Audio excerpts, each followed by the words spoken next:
He went to school at Sabaha, then to Benghazi Good University to morning. study This is geography, Different but he dropped Perspectives. I'm out to Paul join the Ndiho. army. Today, Gaddafi Libya is debuted on the confronting world the stage in final September chapter of a 1969 when dynasty he led that junior ruled for army more than officers in 4 toppling King decades. Idris in a Saif bloodless al-Islam military Gaddafi coup. is dead. The aging king had Libyan ruled the sources former said that Italian he was colony killed since yesterday gaining in Zintan independence in after gunmen 1991. disabled his security system Gaddafi and carried out oversaw a the rapid targeted attack. development of his He was the poverty-stricken last nation, surviving son formulating of his Muammar third Gaddafi with universal a theory, serious a claim middle to road national between power. communism and capitalism. For One of context, his to first understand frontiers what this loomed all after means armed at this forces, but he also moment, spent billions we of have to dollars on go oil back income on at least a improving step living back standards for through the people rise, very poor to the rule, very and the poor. collapse of the Inspired by Gaddafi Arab state. nationalist sentiments, Gaddafi Muammar demanded Gaddafi was ties with born Western in powers and pursued the 1942 aim of near the uniting Arab coastal city of countries. Sait He instigated the to Arab nomadic Federation with parents. Syria and He Egypt in studied in April Sabaha and 1971, Benghazi which before soon joining the crumbled in army an in argument September and became 1969. national. Gaddafi's He ruled relations with a the group West, of junior particularly the officers United in States, a became bloodless coup increasingly strained. that During overthrew the King early Idris, 80s, Libya's he first denied involvement in post-independent bank ruler. rolling, hijackers, Oil money assassinations, and transformed killings while Libya under insisting Gaddafi. on his right to support Education was national expanded, liberation healthcare movements. improved, Accusations that infrastructure Gaddafi grew. sent agents to blow He up the promoted Libyan what he club called the frequently Third meant for Universal Marines Theory, a system he 1986 claimed led to was US a middle airstrikes in path Tripoli between and capitalism Benghazi. and Just communism. days later, Gaddafi's One home of in his most Azizia ambitious barracks was projects was attacked the and his Great adopted daughter Man-Made killed. River, Gaddafi a designed a vast political underground system water of local network congress bringing where people were desert allowed water to to coastal air their cities views and at a appoint cost of more representatives to than the General $20 People's billion. Congress. In theory, the People's At Congress held home, he legislative built a and system executive of power, people's but critics Congress. In dismissed them theory, as dedicated to Gaddafi maintaining power fueled and or wealth in the ruled hands in of Gaddafi practice. and his Power family. stayed with Gaddafi Gaddafi and poured his money family. into giant Abroad, projects such as the Gaddafi Great embraced Man-Made River, Arab a vast nationalism network of and underground rejected pipes that Western moved water from influence. desert wells to Relations coastal with the United communities. States The collapsed in project, which Gaddafi has 1980s after described Libya as the was eighth accused of wonder of the supporting world, is military estimated to attacks, have cost including a $20 billion. 1986 bombing of a Berlin United Nations nightclub Security Council used by sanctions US imposed in soldiers. 1992 American and Le airstrikes Conseil de sécurité followed, de ce hitting déclare Tripoli crippled Libya's and economy, Benghazi but and did killing not dozens, appear to including dampen Gaddafi's Gaddafi's adopted revolutionary daughter. spirit and his In anti-capitalist the and 1990s, anti-Western UN rhetoric. sanctions crippled Former Libya's South African economy President after the Nelson Lockerbie Mandela played a bombing key in role in Scotland persuading that killed Gaddafi to surrender 270 two people. Libyan nationals Libya suspected of later involvement in accepted the a civil December responsibility 1988 and paid bombing compensation of to the Pan Am victims' of Flight families. 103 over Lockerbie, Scotland, A dramatic that shift killed came in 270 people. 2003 when Libya Libya subsequently abandoned its agreed to weapons of accept mass civil destruction responsibility for program both and Lockerbie allowed bombing international and the bombing inspections. of the French Sanctions were multi-year lifted, airliner diplomatic over ties Niger in restored. 1989. He When paid compensation Western to leaders relatives of returned to victims. Tripoli, Gaddafi became Gaddafi called chair the of the world by African surprise in Union December and addressed 2003 the when United Tripoli Nations in announced New York it would in abandon its 2009, weapons of mass destruction attacking program global and power agreed structures short and notice Western fix dominance. 11 In nuclear sites by the UN 2021, nuclear rather inspectors. in The 2011, the announcement Arab drew Spring praise reached from London Libya. and Washington and Peaceful virtually ending protests Libya's were met with international violence isolation. and the country descended British into Prime civil Minister war. Tony Blair The visited Arab Gaddafi League in called Tripoli in for March action. 2004, The UN and Security over the Council next 2 years, authorized the a United no-fly States zone. ended a Later broad launched embargo, airstrikes. removed By Libya August, from the rebels list captured of state Tripoli. sponsors of Gaddafi terrorism, fled and to resumed Sirte full in diplomatic October relations. 2011. His convoy was hit by NATO aid In April aircraft. He was 2009, captured and Gaddafi's killed by fourth eldest opposition son, fighters. Qassim, made an His official death visit to the ended State the regime, Department. but it did not bring As national stability. security advisor, he Today, was met by Libya is President still in Hillary the state Clinton. of In 2009, chaos. Gaddafi was elected They have by the two African parallel National governments Crusade as the that new are chairman opposed to of each the other. African Union, replacing Libya's Palestinian fractured President Jakaya Chikwete.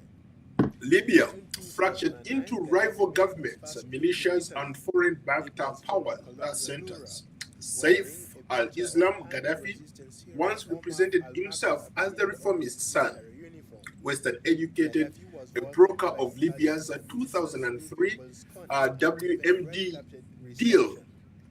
a bridge between a dictatorship and modernization. But in 2011, he was chose as a loyalist to his father's reform. His warning of rivers of blood. I think you guys remember that.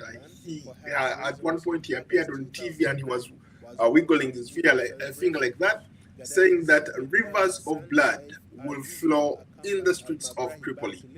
Became the moment that his political future collapsed. After years of hiding, he re-emerged as a political contender supported by tribal networks and nostalgic supporters. To some Libyans, he represented order. To others, impunity. To foreign powers, uncertainty. His killing now removes the last symbolic link to Gaddafi's era. The Gaddafi story is not just about one man or one family. It is about power, how power was built, how it collapsed, and its absence reshaped Libya. Muammar Gaddafi ruled for 42 years. His son tried to inherit his story or to become the president, but he was barred by the powers that be in Libya. Both were overtaken by Libya today. Today, Libya remains divided, still living with consequences of the fall of Gaddafi. I'm Paul Diho. This is the breaking news story. We will keep you updated. Just to recap, this is a different perspectives. Today we are talking about Libya. It looks like the last standing person in Gaddafi's family, Saif al-Islam Gaddafi, has been killed. News reports are confirming that he died yesterday. And today we are trying to give you that historical context, what happened. Again, Saif al-Islam Gaddafi is dead, and Libyan sources confirm. They say he was killed yesterday in Zintan after gunmen disabled his security system that carried out the attack. He was the last surviving son of Muammar Gaddafi, with a serious claim to national power. To understand what this moment means, we have to step back through the rise and the collapse of Gaddafi or the Libyan state. Muammar Gaddafi was born in 1942 near the coastal city of Saif, two nomadic parents. He studied in Sabah and Benghazi before joining the army in September 1969. He led a group of junior officers in a bloodless coup that overthrew Idris, Libya's first post-independence ruler. Oil money transferred Libya under Gaddafi. Education expanded, healthcare improved, infrastructure grew. He promoted what he called the third universal theory, a system he claimed was a middle path between capitalism and colonialism, or rather communism. One of the most ambitious projects was the Great Man-Made River, a vast underground water network bringing desert water to coastal cities at the cost of $20 billion. Just for context, $20 billion is a lot of money. So Libya, using its natural resources, using its resources from oil, Libya being one of those countries before the fall of Gaddafi that was known for exporting oil, one of Africa's top oil producing countries. He used that money to rebuild the country. If you guys remember, before the collapse of his regime in 2011, Libya was on the cutting edge of Africa's middle-class countries. Libya actually was, at the time, was not considered as a third world country. But because of the protests that erupted, then NATO stepping up, the bombardments, and eventually capturing and killing Gaddafi, Libya collapsed and descended into this chaos. At home, Gaddafi was renowned. He built a system of People's Congress. In theory, Gaddafi ruled. In practice, the power stayed with the Gaddafi family. And abroad, Gaddafi embraced Arab nationalism and rejected Western influence. Relations with the United States collapsed in the 1980s after Libya was accused of supporting militant attacks, including a 1986 bombing of a Berlin nightclub used by US soldiers. What ensued later was the American airstrikes that hit Tripoli and Benghazi, killing dozens and hundreds of people, including Gaddafi's adopted daughter. At the time, the Americans wanted to, assassinate him, but somehow he miraculously escaped. In the 1990s, the UN sanctions crippled Libya's economy after the Lockerbie bombing in Scotland that killed 270 people.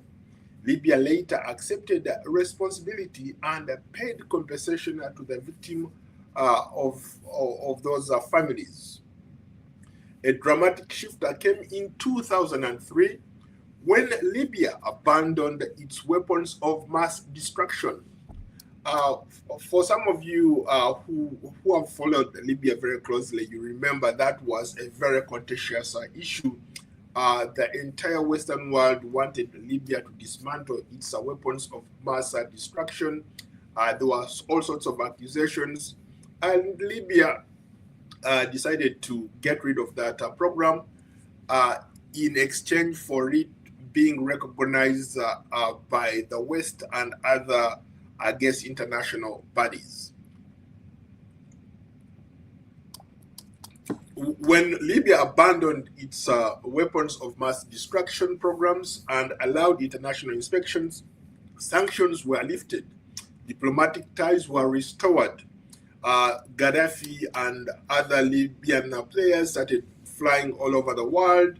I remember him going to Italy, coming to the United Nations, where he gave that speech. He spoke for hours and tore the UN Charter. I don't know if you guys remember that, but it was very significant in the sense that he had not been invited to the UN General Assembly for a very long time. Once he came, he showed up. I remember no hotel wanted even to give him accommodation, but the current US President, Donald Trump, actually allowed him to put a tent at one of his properties in New York. That was a remarkable thing for then Libyan President Muammar Gaddafi coming to UN and terrorizing them. He literally tore the UN Charter in front of the world leaders. What a moment back then. For context, Western leaders returned to Tripoli. Gaddafi became the chair of the African Union. I remember both US Secretaries of State, Condoleezza Rice, Hillary Clinton, all embracing these Libyan guys. They embraced Saif al-Islam. I think Saif al-Islam at one point was the Libyan Secretary of State, and other dignitaries came into Washington. I remember covering that event at the State Department. It was quite an experience. So, attacking global power structures and Western dominance. In 2011, the Arab Spring arrived. You remember that. It started out in Tunisia when this young man, Bouzizi, the guy who burnt himself and set himself on fire, that led to the Arab Spring, that led to the overthrow of Ben Ali, then Hosni Mubarak, then of course Muammar Gaddafi, and across in Syria as well. We had the war that started and eventually led to the fall of the Assad regime. which just happened maybe about a year ago. But this has been in the making, at least for the last maybe I would say since 2011, more than 13 years. This has been going on. So back then, peaceful protests were met with violence. I remember Saif al-Islam going all over television and talking about how these people are, him and his father equated the people of Libya to cockroaches. They said they were going to come and kill these cockroaches. And Saif al-Islam even talked about, he was so graphic in what he described at the moment, but peaceful protesters were met with violence. The country descended into civil war. The Arab League called for action. The UN Security Council authorized a non-fly zone. NATO launched airstrikes. By August, rebels had captured Tripoli. Gaddafi fled to Sirte in October 2011. His convoy was hit by NATO aircraft, and he was captured and killed by opposition. I remember his death. I remember his capture. I have some of those videos that if you can see that are playing out. When he was captured, it was remarkable. It was remarkable. Gaddafi was born in So 1942 in the coastal what area we of see, Sirte what we in see the is something Mediterranean. that has He been went to going school on at for a very long Sabah, time. then to Benghazi, Gaddafi, to there study you can see him as a young but he guy dropped out there. to join the army. It's Gaddafi been quite debuted on the a world journey, stage in a September journey for Libya, 1969 and when he the led death of junior army officers Saif in al-Islam Tripoli King Idlis marks in a new bloodless chapter military coup. into The aging Libya's king had ruled the political former history. Italian colony since That's Ghana's the person you independence see on in the screen is King 1881. Idrissa. He was Gaddafi overthrown oversaw by the rapid Gaddafi involvement then, of his who was a poverty-stricken colonel country, formulating in the his army. third I remember some unification of those. strategy brought If you in can look at communism the and screen, capitalism. this is Gaddafi flying across Africa. He was a superpower, my friend. But he also He spared had billions jets of dollars following all him the wherever he while went. improving I remember living one time standards, covering him making in him Uganda. very popular He came among with the his poor. jet and Inspired by like an Arab entourage of American military, sentiments, whatever. Gaddafi He abandoned literally took over the Western security, powers, pursued the aim of the uniting security Arab of countries, Uganda when he instigating came the there. Arab Federation with So Syria Gaddafi and was Egypt not in your the ordinary April kind of guy. 1971, He which had soon power, crumbled in he an had money, argument and he had elimination. ambition. He wanted to be the Gaddafi's king of election in Africa, West or Timor the agenda, ultimate United States leader became increasingly for strict Africa. during the And I 80s. kid you not, He to denied this day, a lot of people think that Gaddafi was on the verge of uniting Africa. He wanted Africa to be a one country, or just like the United States. He wanted Africa to be that united Africa. Some of the pictures that you are looking at right now, that's the Lockerbie bombing, and now the airstrikes. When NATO started bombing Gaddafi, these are some file images that I was able to come across during my time as a reporter. I covered this very extensively. I even did a whole documentary, The Fall and Rise of Muammar Gaddafi. What you see, this is the man-made river that I alluded to earlier. He built this man-made river that was able to get water at the cost of $20 billion. He managed to get water from the sea, because Libya is technically a desert, so he managed to get water from the sea to Libya. And to be honest with you, that was one of those things that a lot of Libyans liked about Gaddafi. But as we can see, Gaddafi was also a Pan-Africanist. You see him there with Nelson Mandela. You see him, he supported a lot of revolutions in Africa. What you see there is the Lockerbie bombing. when they killed about 270 people on that flight. I remember Americans went after him, the International Criminal Court went after him, and he finally settled out of court. He was able to pay some kind of money to the families who lost their victims.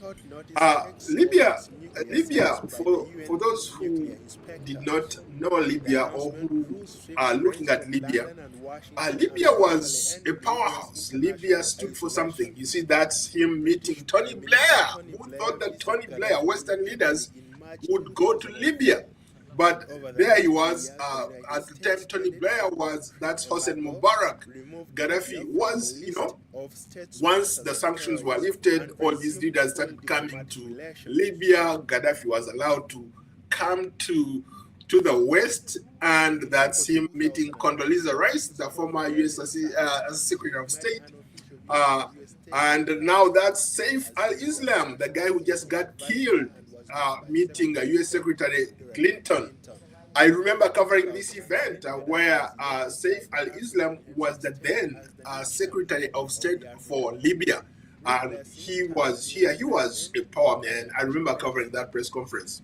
But fast forward later, the regime fell to its knees. People were tired of Gaddafi and his family rule. So many things were happening. That's Mussolini. You remember, that's when he visited Italy.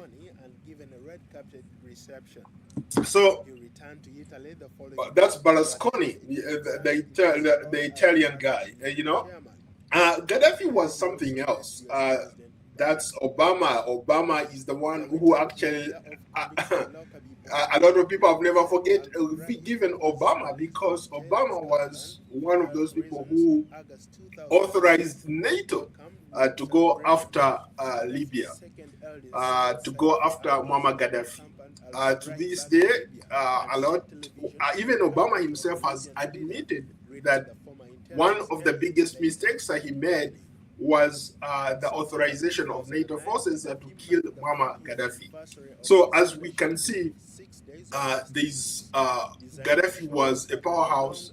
He was a threat to the West. He was a uniter for Africa. People looked up to him as one of those people who had the ability to rally people together, to bring Africans together. But for the West, he was something else. Now, this moment here, when he appeared at the United Nations, this is the moment that I was talking about earlier, where he tore the UN Charter. He had not been at the UN for a very long time. The day he showed up, you see that? He grabbed it, he threw it, and he tore it in pieces. That was something that the West did not like. His behavior that day pretty much determined how he would end up. Now, fast forward, there are protests in Libya. This is the fall of Tripoli. There was so much happening in real time. Africa was scared. The United Nations, that's called Susan Rice, voting to allow airstrikes in Libya. So what you see there is, I wanted to just give some historical context, a historical background of what really happened once Gaddafi fell. Libya was fractured into rival governments, militias, and foreign-backed power centers. Saif al-Islam once presented himself as the reformist son, Western-educated, a broker of Libya's 2003 WMD deal, a bridge between a dictatorship and modernization. But in 2011 rather, he chose royalty or to his father's over reform. He won. I remember him warning of rivers of blood becoming the moment his political future collapsed. After years in hiding, he reimagined, he reimagined as a political contender. Uh, and I remember him being supported by some of the tribal networks of people who are loyal to his father, the nostalgic supporters who had depended on his father for survival. So he had a lot of those people who wanted him, who are backing him to become one of the political players. In fact, he tried to run after his trial. He tried to run for Libyan president, but he was barred from running. He was wanted by the International Criminal Court, or ISIS, and now I don't know what will happen if he will be tried posthumously. But this shows that the passing of Saif al-Islam is an end of an era, an end of a chapter. I think Libya is gonna, maybe this could be the beginning of also of maybe Libya coming together, because you've had these fractured governments or parent governments that have been fighting for the control of Libya. You have one in Tripoli, a government in Tripoli, then you have another government in Benghazi. So there's a lot at stake right now. Of course, to others, Saif al-Islam represented impunity. To foreigners, he represented uncertainty. His killing now removed that lesser symbolic link to the Gaddafi era. The Gaddafi story is not just about one man or one family. It's about how power was built, how it collapsed, and how its absence reshaped Libya. Muammar Gaddafi ruled for 42 years. His son tried to inherit his history. Both were overtaken by events. Libya today remains divided, still living with the consequences of the fall of his father, or the Libya or the Gaddafi regime. Again, this is a breaking news story. I'm Paul Diho. This is different perspectives. We'll keep you updated and until as we learn of the latest developments. But so far, this is what's going on. So many things have happened, and I kid you not, this could be the beginning of a new chapter in Libya. Gaddafi is something else. The Libyans have been rocked by violence from all corners since the fall of Gaddafi. But what is important is to make sure that some of this stuff is taken into account. There are some things that Gaddafi did for Libya, Gaddafi did for Africa, that to this day, a lot of people look at it and say, wow, he was a reformer, he did so much for his country. I remember in the early 2000s on one of those assignments going to Libya, and I was remarkably impressed by how, for example, Tripoli looked, the roads, the hospitals. I mean, there was something different about Libya. Tripoli was a modern city. Benghazi was a modern city. Gaddafi's birthplace was these remarkable places to visit.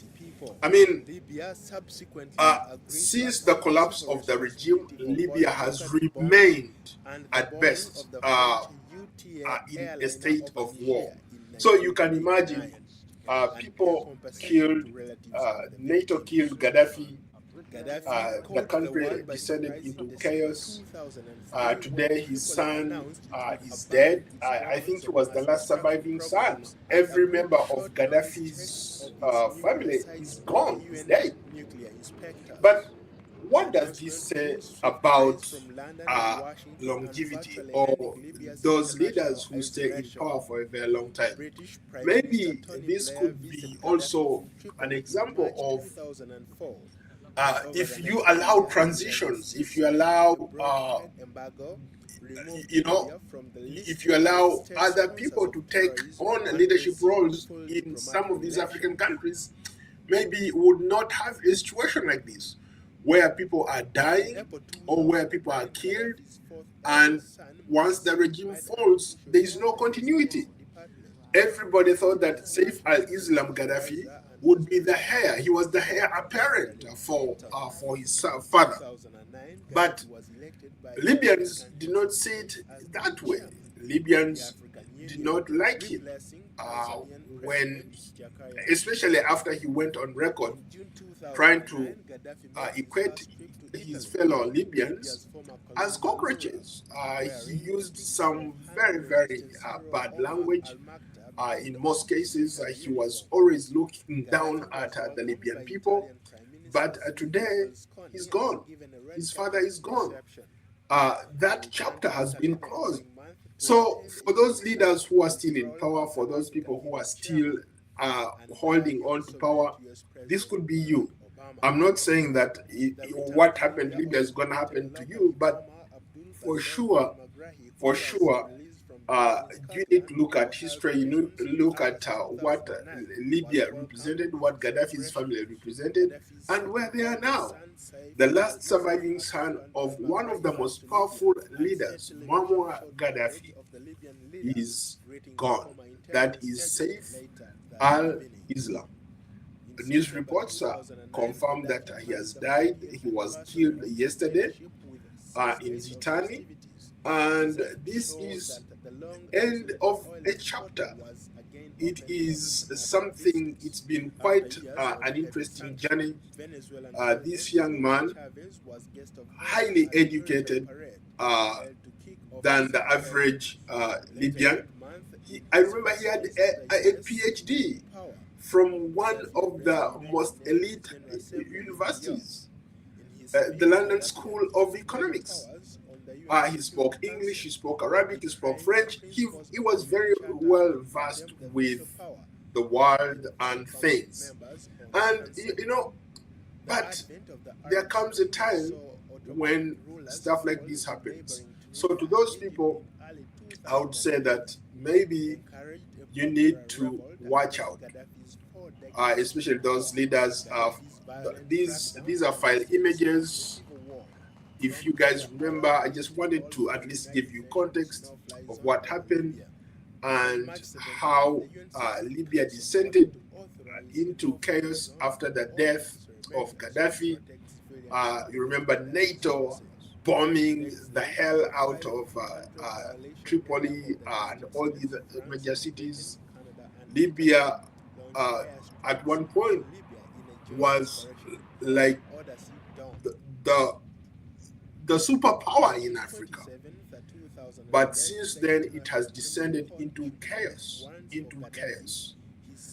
And there is not a single government. Saif al-Islam is dead. I mean, what a remarkable end of a chapter. This has been, Saif al-Islam has been one of those people who was seen as a potential heir or leader for Libya. These are pictures that you see when they captured Gaddafi. That's him. That's his father being captured. I remember this moment very, very well. It was quite something. So to those people who hold on to power, maybe you should use this as a striking reminder to your people to know that what happened to Gaddafi, his family, could happen to you. I'll keep you updated, but this has been the latest. It's a developing story. We'll learn more. As we learn more, we'll share. But just for maybe to recap what has been going on. I think this is certainly something that not a lot of us expected. Waking up to this news is something that is so different. Gaddafi's last surviving survivor, son, Saif al-Islam Gaddafi, was killed yesterday. At least the news reports are confirming that he's dead. He's no longer a threat or a person vying to become the next president of Libya. Again, for those who are just joining, this is a live news feed coming to you. I woke up this morning and I was reading. I was like, oh, Gaddafi's son is dead. Saif al-Islam is dead. So I just decided to create this short program for you. And to that end, thank you so much for following, and thank you so much for being my fans. If I hear or see anything else, I'll keep you updated. But for now, just to give you an update, this is breaking news. Gaddafi's son, the last surviving son, Saif al-Islam Gaddafi, was killed yesterday. Some people broke into his house, disabled his security personnel, literally killed every single person there, and they went for the kill. The target was Gaddafi's son. I think probably the people who did it want to eliminate him for the simple fact that he had the potential to become the next ruler of Libya, because all there have been these factions fighting each other in Libya, and none of them has been able to secure the country. None of those rebel factions has been able to rally the people together. And so there was hope for Saif al-Islam Gaddafi, the son of the late Muammar Gaddafi, to take over and rule that country. And now he's gone. For sure, what this means for Libya, we don't know. But the future, the history is being written as we speak. This is the end of a chapter, the end of a rule or a dynasty that ruled over this great nation of Libya. Libya has been touted as one of those remarkable examples of successful countries in Africa. And I'm just saying this before the war, before the West decided to bomb the hell out of Libya. The person you see there is the former British Prime Minister, Tony Blair. That's Hosni Mubarak. Tony Blair came to Libya, the first Western leader to visit Libya after the sanctions were lifted. And then you see also Condoleezza Rice. They are meeting Gaddafi. And of course, this is Saif al-Islam, the guy who was just killed, the heir apparent to Gaddafi. Gaddafi was something else. Like him or hate him, he was a remarkable example of what Africa can do, what African leaders can do if they don't swindle the resources of their countries. He empowered his people. He invested massively in his country. He did a lot of things for Libya. This day, Libya is what it is because of Gaddafi. Those who don't like him, yes, you are entitled to your own opinion, but as far as I'm concerned, he was a remarkable example of what, if the resources are used properly, what a country can do or a leader can do for its people. Now, for sure, the death of Saif al-Islam closes that chapter, and we don't know what is going to happen. But just to recap again, this is breaking news. It just happened today. We are just learning about it today, and we'll see what happens. This is different perspectives. I'm Paul Ndiho. Libya is confronting the final chapter of a dynasty that ruled for more than 4 decades. Saif al-Islam Gaddafi is dead. Libyan sources say he was killed yesterday in Zintan after gunmen disabled his security system and carried out a targeted attack. He was the last surviving son of Muammar Gaddafi with serious claim to national power. To understand what this moment means, we have to step back through the rise, the rule, and the collapse of the Gaddafi state. Muammar Gaddafi was born in 1942 near the coastal city of Sirte to nomadic parents. He studied in Sabha and Benghazi before joining the army. In September 1969, he led a coup of junior army officers in a bloodless coup that overthrew King Idris, Libya's first post-independence ruler. Oil money transformed Libya under Gaddafi, education expanded, healthcare improved, infrastructure grew. He promoted what he called the Third Universal Theory, a system he claimed was a middle path between capitalism and communism. One of his most ambitious projects was the Great Man-Made River, a vast underground water network bringing desert water to the coastal cities at a cost of more than $20 billion. At home, he built a system of People's Congress. In theory, Gaddafi ruled. In practice, power stayed with Gaddafi and his family. Abroad, Gaddafi embraced the Arab nationalism and rejected Western influence. Relations with the United States collapsed in the 1980s after Gaddafi was accused of supporting military attacks, including a 1986 bombing of a Berlin nightclub used by US soldiers. American airstrikes followed, hitting Tripoli and Benghazi and killing dozens, including Gaddafi's adopted daughter. In the 1990s, UN sanctions crippled Libya's economy after the Lockerbie bombing in Scotland that killed 270 people. Libya later collapsed, Libya later accepted civil responsibility and paid compensation to victims of families.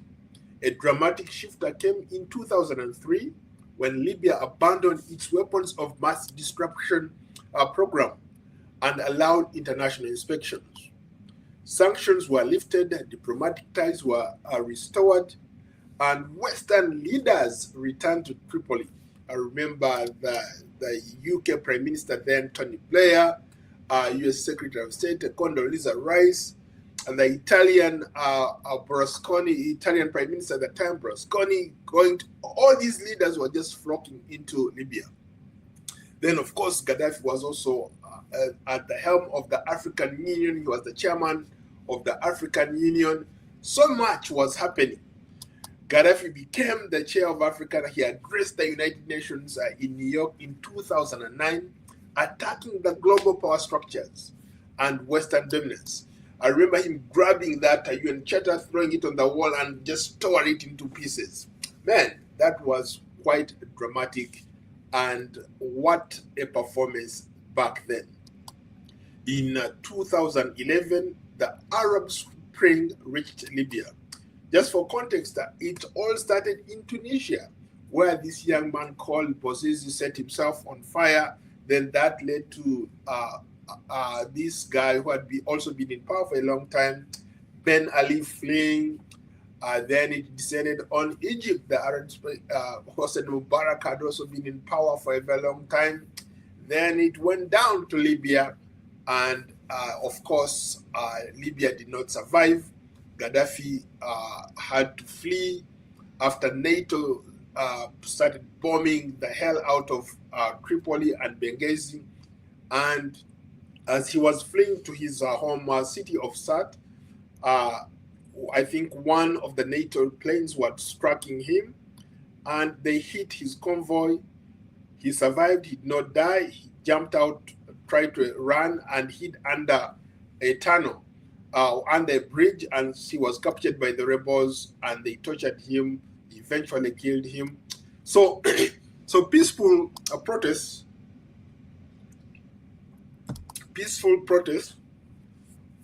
were met with violence. The country descended into civil war. The Arab League called for action. The UN Security Council authorized a non-fly zone.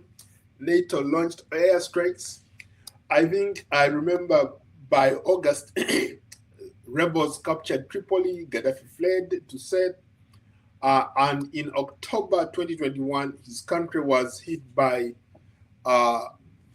this level of violence that was just unprecedented.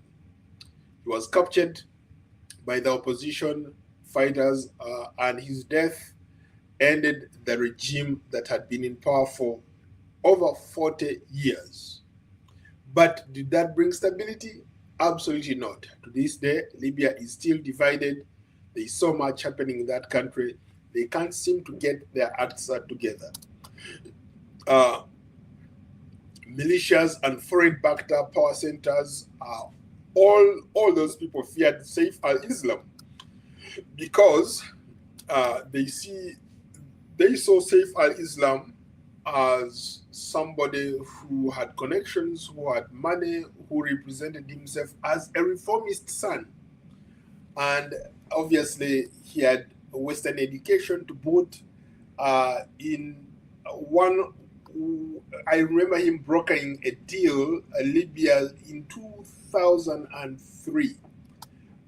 He was the lead architect of the WMD, Weapons of Mass Destruction deal, a bridge between a dictatorship and modernization. But of course, in 2011, he chose loyalty to his father over reform. He was warning rivers of blood became the moment his political future collapsed. After years in hiding, he reemerged as a political contender, supported by tribal networks and nostalgic supporters. To some Libyans, he represented order. To others, impunity. To foreign powers, of course, uncertainty. His killing now removes the last symbolic link to Gaddafi's era. The Gaddafi story is not just about one man or one family. It's about how power was built, how it collapsed, and how its absence reshaped Libya. Muammar Gaddafi ruled for 42 years. His son tried to inherit history. Both were overtaken by events. Both are dead. Libya today remains divided, still living with the consequences of the fall of Gaddafi. Thank you all for watching. It's been an interesting morning. Thank you, Guy, again for your support. I look forward to continuing this coverage and keep you all updated as this thing continues. Thank you so much.